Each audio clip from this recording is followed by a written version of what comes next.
तो जैसे अभी तक हम लोगों ने एग्जांपल देखा राजू और विशाल का, जिसमें एक बुल्स है, एक बियर्स है, और दोनों में फाइट चलता है। कभी राजू जीतता है, कभी विशाल जीतता है, कभी राजू हार जाता है, कभी विशाल भी हारता है। तो अगर एज अ पर्सन मैं बाहर आउटसाइडर आया हूँ, ठीक है, और उन लोगों का गेम मान लो चल रहा है, ठीक है, मैं यहाँ पे हूँ, यहाँ पे गेम चल रहा है राजू एंड विशाल, और मान लो मैं या आप जो है इस चीज़ का फ़ायदा उठाना चाहते हैं कि इन लोगों के गेम में किस पे पैसा लगाना चाहिए।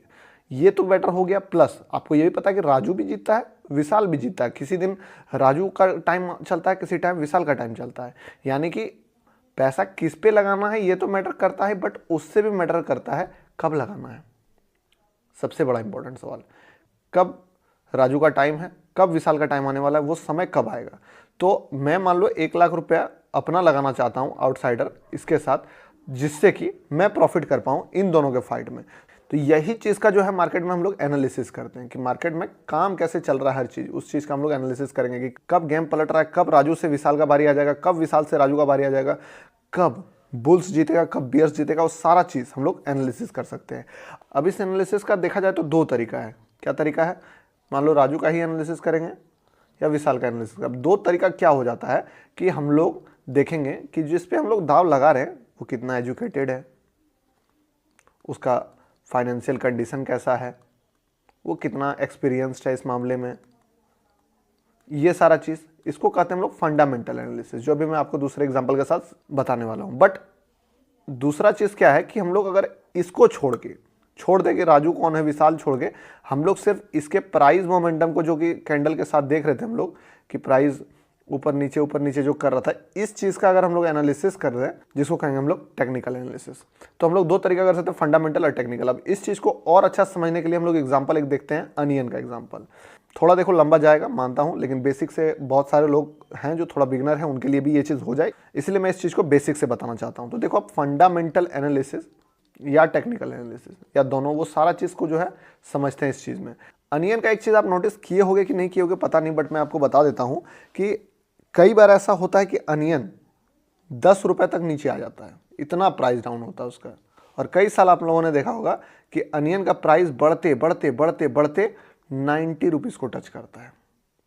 तो ये जो 10 रुपये से 90 रुपीज़ का सफ़र है, कभी 10 हो जाता है, कभी 90 हो जाता है, इसका अगर हम लोग एनालिसिस करने बैठें तो हम लोग कितने तरीके से एनालिसिस, मान लो आप एक ट्रेडर हो, मतलब कि वो ट्रेडर जो मंडी वंडी में होता है ना, पैसा लगाता है इस चीज़ का। तो मान लो आप एक ट्रेडर हो जो कि अनियन में पैसा डालना चाहता है, तो आपके पास क्या बचता है ऑप्शन, कैसे जानोगे कि किस टाइम में पैसा डालना है।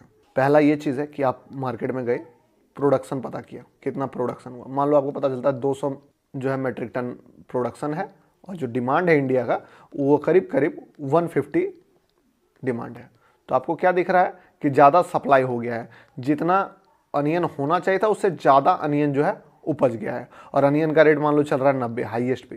तो इस चीज़ पे आपको दिखेगा कि अनियन तो ज़्यादा हो गया है, तो मे बी इसका प्राइस डाउन चला जाए, क्योंकि सप्लाई ज़्यादा है, डिमांड कम होने वाला है।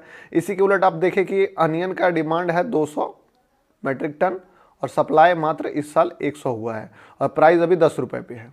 तो आप देखोगे कि यार सही है, ये तो मौका है। ये तो सिंपल हुआ, बेसिक कॉन्सेप्ट।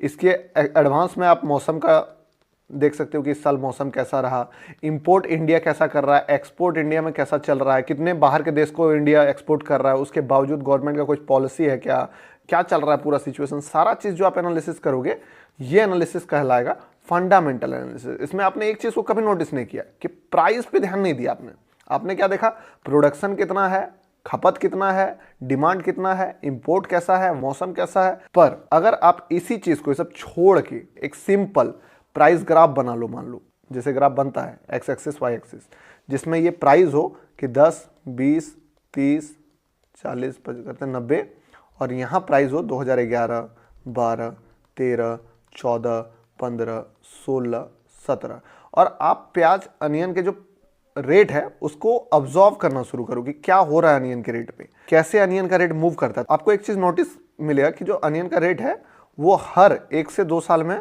रिपीट हो रहा है। वो 10 के आसपास से ज़्यादा नीचे नहीं जाता है, और वो 90 से ज़्यादा ऊपर नहीं जाता है, और ये जो है वो 2 साल के टाइम पीरियड में होता है।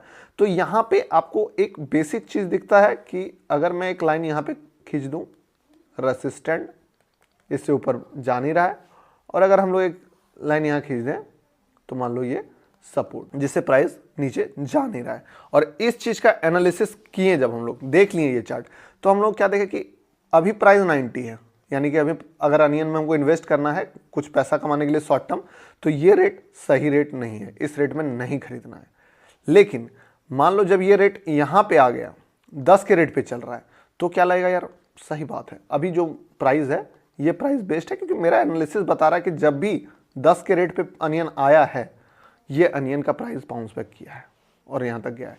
तो इससे क्या हुआ, एक बेसिक आइडिया आपको मिला कि अनियन का प्राइस कैसे मूव करता है, कहाँ बाय करना ज़्यादा बेटर हो। इसमें हम लोग क्या प्रोडक्शन देखें, नहीं देखें कि कितना प्रोडक्शन है, कोई मैटर नहीं करता है, कितना डिमांड है, कोई मैटर नहीं करता। मैटर करता है प्राइस को वही चीज़ डिसाइड करता है, क्योंकि एट द एंड अगर आप इस चीज़ का पीछे का साइकोलॉजी देखोगे तो वो यही है कि जब भी प्राइस 10 रुपया हो जाता है, ठीक, तो सारा किसान जो है वो अनियन नहीं लगाता है। उसको लगता है कि ये 10 रुपये का प्राइस में अनियन क्या लगा करें, कोई फायदा ही नहीं है। मार्केट भी ऐसे ही काम करता है कि जब सस्ता होता है तभी सब डरता है। तो मान लो अगर 200 का नीड है, इस कारण कम किसान, मान लो 100 में से 25 किसानों ने ही अनियन लगाया, अनियन का जो उत्पादन है वो 100 ही हुआ, डिमांड जो है बढ़ गया, सप्लाई कम हो गया, जिस कारण अगला साल प्राइस जो है वो 90 टच कर जाता है। और जैसे ही प्राइस 90 टच करता है, पूरा दुनिया में यही चीज़ का चर्चा होता है कि 90, प्याज का रेट 90 हो गया, प्याज का रेट 90 हो गया। सारे लोग प्याज के पीछे पागल हो गए कि हर किसान को लगता है कि अभी प्याज उगाए हैं तो ही फायदा होने वाला है, क्योंकि 90 के रेट से वो अपना कैलकुलेटेड प्रॉफिट जोड़ने लगते हैं कि अगर मैंने इतना उपजाया तो इतना कमा लूंगा, इतना उपजाया तो उतना कमा लूंगा। और वो 90 के रेट में जो 100 किसान नॉर्मली उपजाते थे, उसमें से और 50 किसान आ जाते हैं, और टोटल 150 किसान जो है वो प्याज ही बो देते हैं अपने खेत में। और जिस कारण क्या होता है, प्याज 200 का रिक्वायरमेंट तो सेम है, बट प्याज जो है 300 का प्रोडक्शन हो जाता है।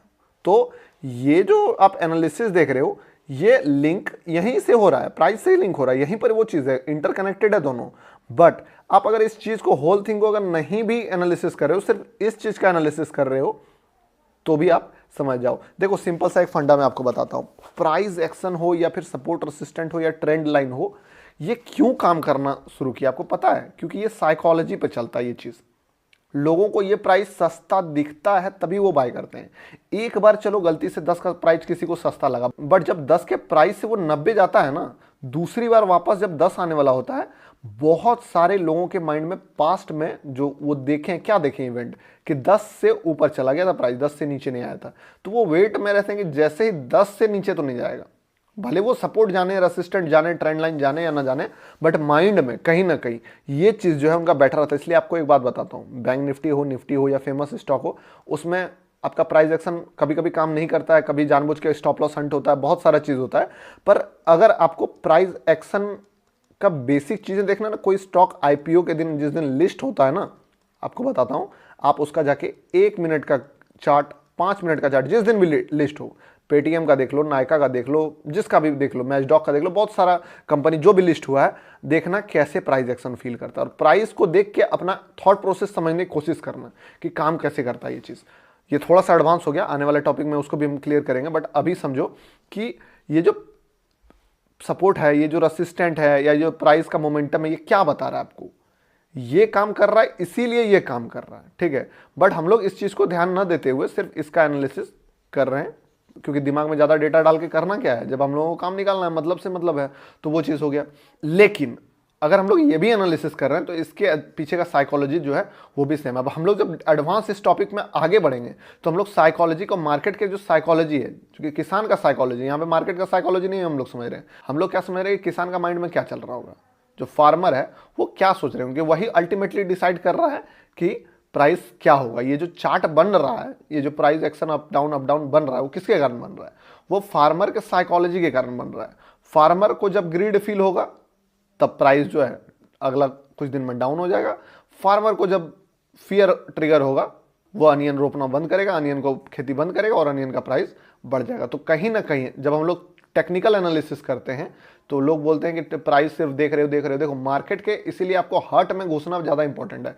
जो प्राइस होता है ना वो आपको मार्केट के हर्ट में लेके चला जाता है। अभी मैं अगर चार्ट देखता हूं तो प्राइस जो कैंडल बन रहा होता है या जो भी होता है वो मैं मार्केट के हर्ट को महसूस कर सकता हूँ, मार्केट के मोमेंटम के मार्केट का जो अंदर में चल रहा है, जो साइकोलॉजी बन रहा है मार्केट में, उस चीज को जो है महसूस कर सकता हूं।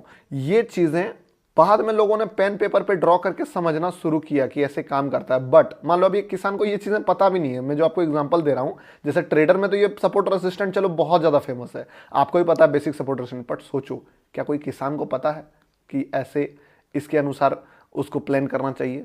प्रॉफिट कितना डबल हो जाएगा, कितना ट्रिपल हो जाएगा उसका प्रॉफिट, कितना फायदा हो जाएगा? बट उनको इस चीज के बारे में आइडिया नहीं है, क्योंकि वो इस चीज के बारे में पता नहीं था। उसी तरह जब शुरुआत में मतलब ट्रेडिंग होता था, चौक में लिखते थे लोग बोर्ड में कि इतना प्राइस 212, 213, 214, 215, उस समय भी जिन लोगों ने इस चीज का एनालिसिस पेन पेपर पे देखा तो उनको एक नया चीज देखने को मिला कि असलियत में जो ह्यूमन इमोशन है वो कहीं ना कहीं प्राइस पे भी आप नोटिस कर सकते हो। और बाद में उन लोगों ने इस चीज़ का फायदा उठाया।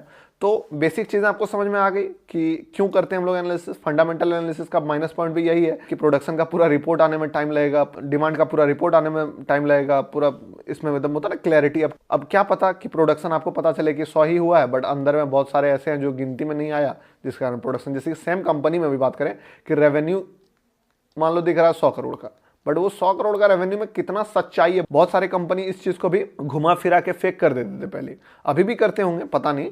तो ये चीज का एनालिसिस हमेशा थोड़ा टाइम बाद आपको रिजल्ट देगा। तो अपकमिंग वीडियोस में मैं आपको बताऊंगा जो इंपॉर्टेंट टॉपिक वो ये है कि जैसे कि बेसिक चीज तो आप सपोर्ट रेसिस्टेंट समझ गए यहाँ पे, लेकिन बहुत बार ये होता है कि आपका प्राइस इसके नीचे भी जा सकता है।